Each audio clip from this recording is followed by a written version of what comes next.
caregiver who are in close physical touch with one another. And again, if you think about it from an evolutionary point of view, it makes a lot of sense for babies to want to make, given how helpless and immature human babies are, it makes a lot of sense to make sure all the time that you've got somebody around who, in case there's a mastodon charging, will be able to deal with the mastodon and take care of you, or at least take you away from the mastodon. So it makes sense for babies to have this preference for close physical contact. Yeah? Well, it comes from taking care of the small Yeah. ones, it's not just the first month, but when they're like 2-3 months. Yeah. In my experience, they actually calm down faster if you like open their onesie and you put your hand under their back, Yeah. or you touch their hand while they're falling asleep, or when you're wearing a shirt, if this part is exposed, Yeah. you fall asleep faster than if you're wearing a sweater. Yeah, yeah. In fact, I think there's lots of evidence to suggest this isn't. So this is what's interesting is this seems to be in place from the time the babies are born, but it's certainly not like it goes away. It's something. Well, maybe when they're 14 or 15 years old, it's sort of their tendency to want close physical contact with mom certainly undergoes a serious diminishment. But like they won't actually be in the same room with mom at that point. But when we're talking throughout infancy, this preference for having close physical contact continues. And when we talk about attachment, we'll talk about the role that kind of close proximity, that close physical contact plays for babies as they get older. In fact, just to anticipate a little bit, kind of what happens as the babies get older is that close physical contact is still extremely important, but it's actually that then lets the babies go out and explore away from the mom. So if you see Augie, for example, who's now 15 months old, when he was little, he would come to our house and it would just be Gram Gram holding him pretty much all the time. And now it's, all right, I'm going to run to Gram Gram, I'm going to cuddle with her for like 5 minutes, and then I'm going to go and do something exciting. I'm going to go and get Grandpa to make piggy noises, or play with a toy train, or something that's exciting and stimulating. And then there's some excitement and stimulation. Okay, I better run back and have a cuddle with Gram Gram, just get myself centered, and then I can go and explore. And we'll see that there's actually evidence for this as the babies are getting older. But the interesting point is that we take it for granted that what he would do is run back and cuddle with Gram Gram. But why is it that cuddling? Why is it that being in that kind of close physical contact serves that kind of emotional function? And it seems as if that emotional function is there from the beginning.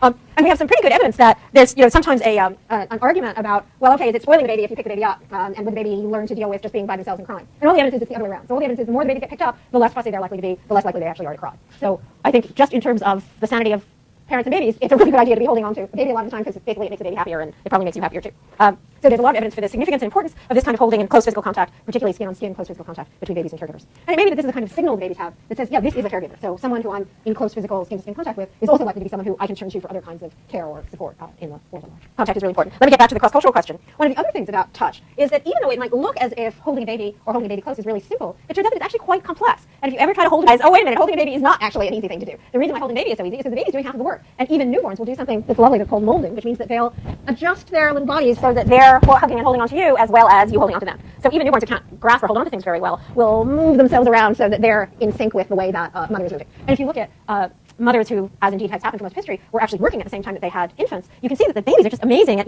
so you have a mother who's got a baby in a sling, and she's going out and she's doing something like agriculture. She's gathering something or she's making something. And the babies will just kind of adjust themselves around and move around as the mom's moving around and picking berries or making tortillas or whatever and fit themselves into the mom's schedule. And one of the things that's important about that is to do that. That's actually quite sophisticated. So you actually have to do a lot of interaction to be able to have the right kind of tactile interaction with someone over a long period. So think about it, it's like dancing. Dancing is really a version of that for grown-ups. So you might think that dancing is easy, but I'm sure anybody in this room who's actually danced knows that dancing is actually quite hard. And dancing, close dancing, is even harder than distant dancing. Holding on to someone and coordinating your movements with them, that actually is a pretty complicated thing to do. And it's kind of interesting that even with close dancing, when you've done that, you feel a kind of link and connection to the person that you wouldn't feel if you hadn't done that. So you can think about the babies as really dancing with the moms a lot of the time. It isn't just that they're being held, it isn't just that the mom's holding them. The mom and the baby are really engaging in this kind of interactive dance. And just as with close dancing with adults, you're sort of learning something about the other person as a result of being in this close tactile contact with them. You can sort of tell if they're anxious or if they're nervous or if they're relaxed or if they're happy by that kind of tactile contact. So the point about this is that holding babies isn't just a simple thing because you hold babies and then they're happy. Holding babies is actually a way of communicating with babies. And I think you can make a case that babies actually communicate more through touch than they do through even vision or hearing. We don't do that very much as adults, but we seem to do that. We probably do it more as adults than we think that we do, but we really do it when we're babies. And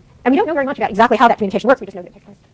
Okay, last thing. So far I've been talking about the babies in terms of their simple sensory capacities, the fact that they can see and they can hear and they can touch and they can smell. But one of the things that we'll see is that babies from the time they're born also seem to have these more sophisticated and abstract capacities. And one of the most remarkable discoveries about this is the discovery that newborn babies will imitate. And this is my friend and co-author, Andy Meltoff, when he was much younger than he is now. When I first knew him when we were both graduate students at Oxford. And he's sticking his tongue out into the baby, and the baby's sticking his tongue back out, and he's opening his mouth, the baby's opening his mouth, and he's pushing the baby towards the baby. Now, you might think, okay, well, is this just a trick? How do I know that they didn't just happen to choose those pictures so that they would match? And that's a real question if you actually are interacting with a newborn baby. P.G. Woodhouse said that babies were kind of like badly poached eggs, which doesn't seem quite fair, but it is true that they kind of have these like badly poached eggs. They kind of have these faces that are switching around all over the place, and it's kind of hard to tell exactly what it is that you're seeing in a baby. So you might think, okay, well, you feel like the baby was sticking out his tongue, but maybe he was doing a whole bunch of other things as well. So that the way that these experiments actually went was that Andy recorded the face of the baby while the experimenter was making these various kinds of facial gestures, and then took somebody who didn't know what the experimenter did and said, what do you think this baby's doing? Do you think this baby's sticking his tongue out, or do you think this baby's opening his mouth? So, and that second person, who was just judging the baby's face, was more likely to say that the baby was sticking out his tongue when the experimenter was sticking out his tongue, more likely to say that the baby was opening his mouth when the experimenter was opening his mouth, and so on. Another interesting thing about this experiment that I think is worth pointing out is that it's important that he used these different gestures. So again, suppose you said, okay, well, you stick your tongue out at the baby sticks his tongue back out at you, but maybe it's just that the baby gets excited when you see something like your tongue getting stuck out, and he gets excited, he moves his face around, and his tongue kind of comes out. So what Andy had to show was that there was more tongue sticking out, tongue protrusion, when the baby was seeing a tongue than when the baby was seeing, say, lips pursed, which should also be exciting and arousing. So I love these experiments because they they take something that would seem to be very, very hard to prove, especially with a newborn baby, and actually, just by designing the experiment the right way, you can actually show this really sort of remarkable stunning thing about what it is that the babies are doing.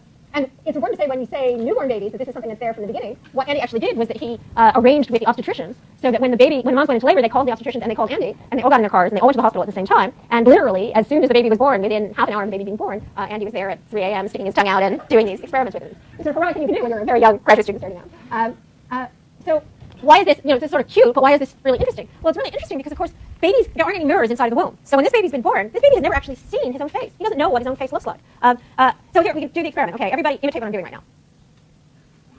Okay, now here's the interesting thing. Some of you did it, some of you were too embarrassed because sticking out your tongue is really weird. The important thing is those of you who stuck out your tongue know that you stuck out your tongue, and those of you who didn't know that you didn't, and there's no mirrors up here. Well, how did you know? You knew because of the feeling that you had of where your tongue is in your face. And what these imitation experiments showed is that from the time the babies were born, they could relate the way it feels inside of you to, say, stick out your tongue, and that oval with a pink thing coming in and out that you see on the face of the other person sticking out their tongue. So from the time babies were born, they seemed to have this matching between two different sensory modalities. They were not only really imitating, but they were putting together something they saw and something that they felt or touched. Again, an old classic question has been, would you automatically put together vision and touch and hearing, or do you have to do that as a result of your experience? And it turns out that these experiments and other experiments suggest that when the babies are born, they're already putting together things like things that they see, things that they feel, and when they're turning their head to listen to the teacup, things that they hear. So from the beginning, babies seem to be putting together information from different senses. It isn't just that they can touch and hear and smell and see. They can already put together information about what they see and what they hear and what they touch. And that's actually a really remarkable thing to be in place from the time that babies are born.